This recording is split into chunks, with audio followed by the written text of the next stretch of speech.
I'm India and I'm a mother to a son who has had a neonatal stroke. After a completely healthy pregnancy and what was considered a straightforward labour and delivery, the last thing I was expecting was to be told that my son had experienced a neonatal stroke. Daniel was originally admitted to the NICU for unrelated problems but also ended up having 2 seizures.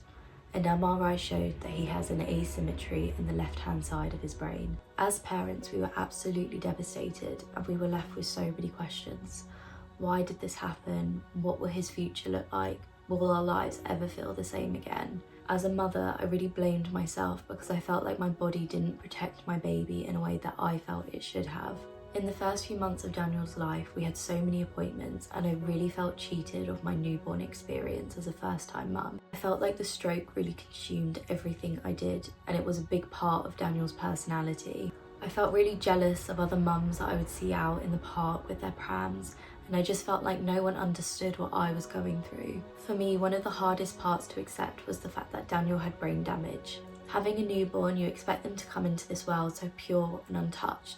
And the fact that he'd experienced something that would leave him with lifelong injuries just really broke my heart. Despite the absolute devastation we felt, Daniel was still our son, and he deserved to be enjoyed like any other baby. Once we got home from the NICU, we made a promise to not have anything else taken away from us. We finally managed to get to a point where we were able to go to his appointments, make sure he has everything he needs for his development. But once we leave those appointments, he's just Daniel and not a child that's had a stroke. He's now 1, and we're able to celebrate him reaching his milestones as just Daniel rather than associating them with the stroke. Separating him from his stroke has been one of the most important parts of our journey, and it's really enabled us to move forward with our lives. Despite the challenges we faced in the first year, I still wanted to create the motherhood that I hoped for. Taking Daniel to different baby groups, surrounding myself with other mums, watching Daniel thrive in so many different environments has been incredibly rewarding. However, having experienced a childhood stroke can sometimes make social situations around other mums a bit of a challenge. Having a completely normal day-to-day life but also having a whole other part to your motherhood can feel quite isolating.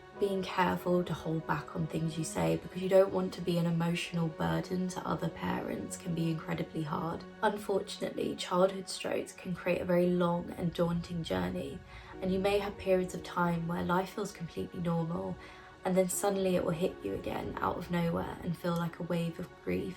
This may be something simple from a letter coming through the door for the next appointment that you need to go to. And although I tried my best to make the most of Daniel's first year, I still feel like I lost a lot of time. Like most mums returning to work, I was left feeling incredibly anxious, and I didn't really feel like either of us was ready for such a big change, particularly after not having the maternity leave I expected. I had to make the really difficult decision to leave a career that I enjoyed to just do some unrelated work on the side to make sure I had the flexibility to still be around Daniel for a bit longer. At the time of making this decision, it felt like the stroke had had another big impact on our lives.